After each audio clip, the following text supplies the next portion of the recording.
Welcome back. All right, so quick news of the day video for all you fine people on the internet. Now that the World Juniors are done, the next thing up is training camp. And in order to get guys into training camp, you have to sign them. So that's the board in this video because the Islanders, I get the feeling that these contracts were done a while ago and Lou just didn't bother to tell us. Romanov signs a 3-year deal with the New York Islanders worth $2.5 million per season. I think that's a very reasonable contract for Romanov. I mean, sure, did he have his setbacks this past year with Montreal? Who didn't? It was Montreal.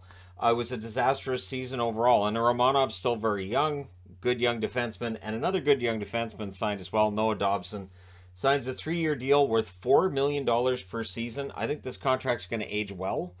I think this contract is going to be seen as a bargain within the first, I'll say, year and a half, but it could be sooner than that. Dobson had an excellent season for the New York Islanders. I think this is a good contract, and Fir Bellows ups with them for one more year at $1.2 million. Bellows, the goal-scoring ability is there, though at the NHL level, it's been some spotty results. So he'll be looking to turn that around. And so the New York Islanders, they get it done. So we'll see what else happens. There were rumors, of course, of if they were going to sign Kadri, they were going to have to make all kinds of trades. By not signing Kadri, they don't have to worry about it. So they're a team that it looks like it's going to look a lot like the one that exited without a playoff appearance last year. But the guess is that with Lane Lambert behind the bench, maybe things turn around. Lou Lamoriello has a lot of faith in his players, which can be great, and it can be frustrating for fans as well, depending on the results on the ice. So we'll see if the Islanders bounce back.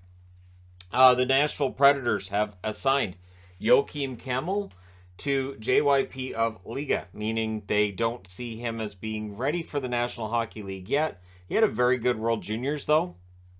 His future is bright, so I would look for Kemell to get a spot on the Nashville roster next season, not this one coming up. Also, of course, with Nashville, since the last time I did a news video, they have been awarded both the draft and the awards for next year. So Nashville will be the home of both the NHL entry draft and the award show. This is a good idea. Nashville, that whole district around the arena is supposed to be absolutely fantastic. So it makes a lot of sense that the NHL would use that for a big ceremony like the draft or for the award show. So that's fun, and congratulations to Nashville for that. Bruce Garrick reporting that while Ridley Gregg suffered a separated shoulder in the World Juniors that put him out of the last 2 games of the World Junior Championships, including the gold medal game for Canada, that he should be ready for training camp. So that's good news. Ridley Gregg is a guy that if he comes in and if he can play for Ottawa right out of the gate this year, that'll absolutely help their attack quite a bit. Gregg has a good 2-way game, and so, yeah, it would be nice to see him hit the ground running. And as long as the shoulder doesn't bother him into training camp, being ready to go for training camp doesn't always mean you're pain-free. It just means you can play through it. So we'll see where Gregg's at, but of course the Ottawa Senators, a popular pick right now by people to be one of those teams that could move up, and I agree. They absolutely could be one of those teams that moves up. We'll see if that happens. The final note on the board is that John Tortorella does not believe that Ryan Ellis will be ready to start the season. His guess is that that's not going to be the case, and that's been the rumor throughout the summer.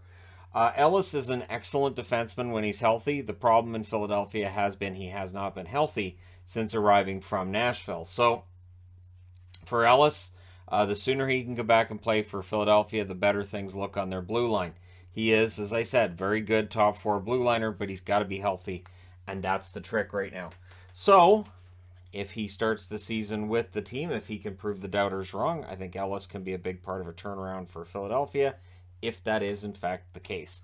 Let me know your thoughts in the comments section below. As always, don't forget to hit like and subscribe if you're browsing your way through, you just happened upon this video. Thank you guys so much for watching, for all your support. I will talk to you again soon.